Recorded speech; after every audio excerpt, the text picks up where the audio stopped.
One.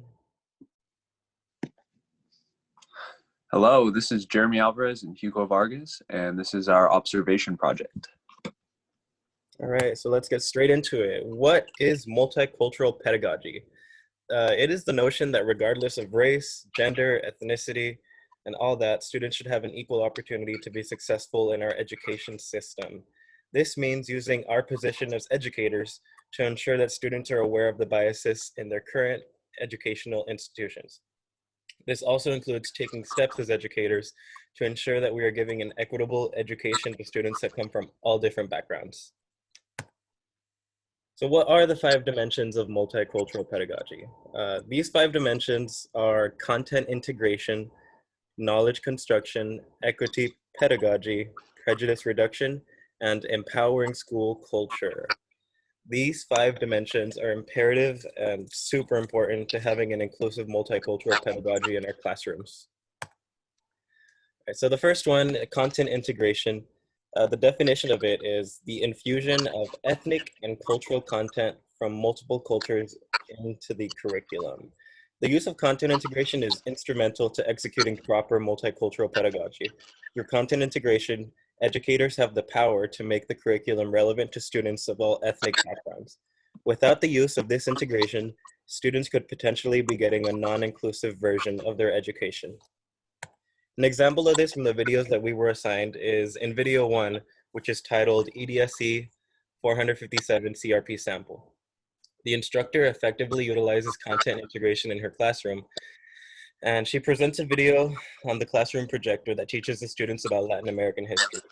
Coupled with the video, she presents a narrative about the content she is teaching. She then has the students discuss amongst one another about the Latin American curriculum she's teaching. She facilitates productive conversation as a result, successfully utilizes and implements content integration in order to create a more effective multicultural pedagogy in her classroom. The next one, number 2, is knowledge construction. The definition of this one is knowledge construction helps assist students in identifying and investigating cultural assumptions that could be found in their school curriculum and in their lives outside of school. The use of knowledge construction is instrumental to the overall goal of multicultural pedagogy. By informing students on this knowledge, they are better able to understand their position in both the classroom and in the world once they leave the classroom. When they have this knowledge, they will be equipped to act accordingly and enact whatever change they deem necessary in their lives as individuals. An example of this from the videos is in video number 2, which is titled Increasing Engagement by Using Culturally Responsive Curriculum. The instructor utilizes knowledge construction in her classroom. In her classroom, she hands out a document titled Excerpts from Chicano Movement, and then goes on to tell students to take into consideration any potential biases by the authors before they begin to read. This is fantastic, as the teacher is assisting with the knowledge construction of students, making them aware that sources given in classrooms might not always have the most unbiased perspectives. This helps the students going forward, as they will look out for biases in future handouts and assignments. Okay, so the third dimension of multicultural pedagogy is known as equity pedagogy.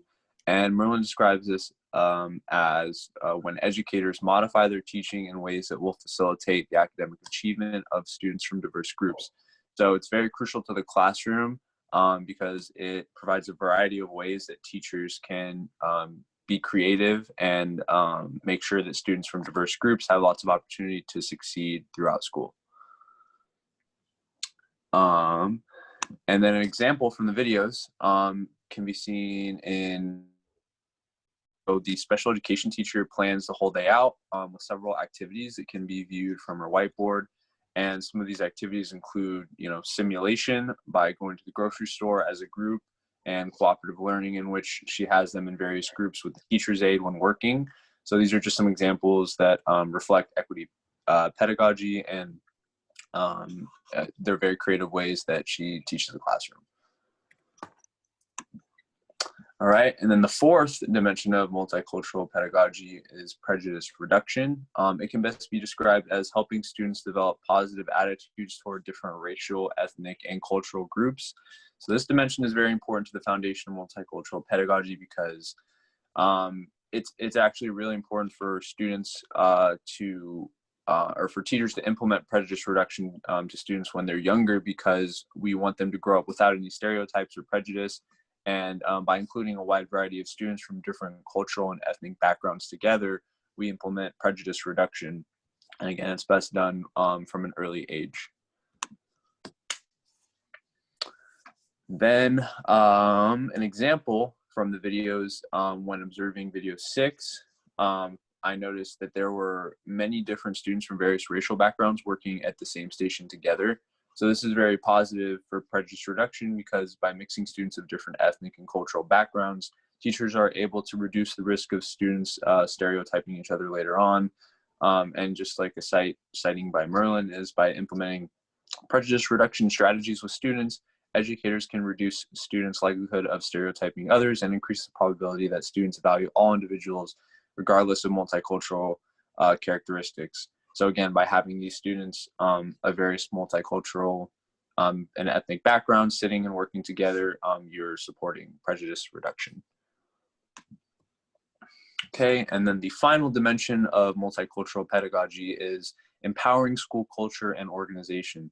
So this dimension refers to restructuring school cultures to promote student equity. And this is very similar to prejudice reduction, but it focuses more on creating positive outcomes versus reducing prejudice. So this is a very key aspect of multicultural pedagogy, because these kinds of school cultures allow students in marginalized groups to experience cultural empowerment and educational equality by making structural changes in a school's environment. And a key example from one of the videos is in video 2.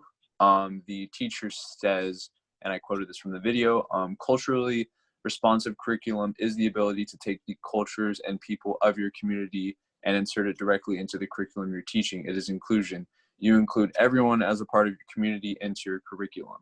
And according to Merlin, he stated, in order to empower school culture, staff members must believe that all students can learn regardless of their background or cultural characteristics. So this is the exact attitude of a teacher that practices multicultural pedagogy, and is a prime example of what teachers who empower school culture should sound like. All right, to wrap up, the benefits of researching and integrating the 5 dimensions of this multicultural pedagogy greatly benefit students and makes them more socially aware of the society they live in. The more teachers that are able to successfully implement these ideas, the more that future generations of students stand to benefit from the enhanced teaching methods. We must work hard as future educators to ensure the success of all of our students, regardless of where they come from. And these are our works cited. I'm just gonna leave each one on for a couple seconds.